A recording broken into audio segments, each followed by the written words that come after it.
మంచులో కూరుకుపోతున్న అమెరికా. ఇప్పటికే Covid BF7కి భయపడుతున్న America వాసులకు ఇప్పుడు కొత్తగా మునుపెన్నడూ లేనంతగా మంచు ఇళ్లను, రోడ్లను, ఇతర ప్రదేశాలతో సహా మరికొన్ని ప్రాంతాలు కనిపించినంతగా మంచుతో నిండిపోయాయి. అమెరికా చరిత్రలో మునుపెన్నడూ లేని విధంగా మంచుతో ప్రజలు భయపడుతున్నారు. దానికి కారణం లేకపోలేదు. మంచుతో రాకపోకలతో పాటు విద్యుత్ సరఫరా నిలిచిపోయింది. పవర్ ప్లాంట్లు నడిపించడం కూడా కష్టంగానే ఉంది. అంతేకాక వేలాది విమానాల రాకపోకలు నిలిపివేసింది అమెరికా ప్రభుత్వం. దానివల్ల చలిని భరించలేని భారతీయులు అమెరికా నుండి ఇండియాకి తిరిగి రావాలని ప్రయత్నించినా కుదరని పరిస్థితి నెలకొన్నది.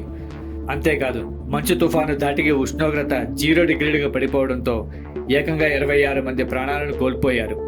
అందులో భారతీయులు కూడా ఉన్నారని సమాచారం. ఈ సంఘటన అక్కడి భారతీయులకు ఇంకా ఆందోళనకరంగా మారింది. భారత్లో ఉన్న వారి కుటుంబాలు మరింత దుఃఖంలో మునిగిపోతున్నారు.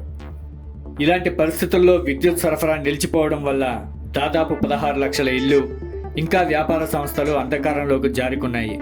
క్రిస్మస్ సంబరాల సమయంలో ఇలా జరగడం వల్ల ఇంటికి బందీ అవ్వడం అక్కడి ప్రజలకు చాలా ఇబ్బందిని కలిగిస్తుందని చెప్పుకోవాలి.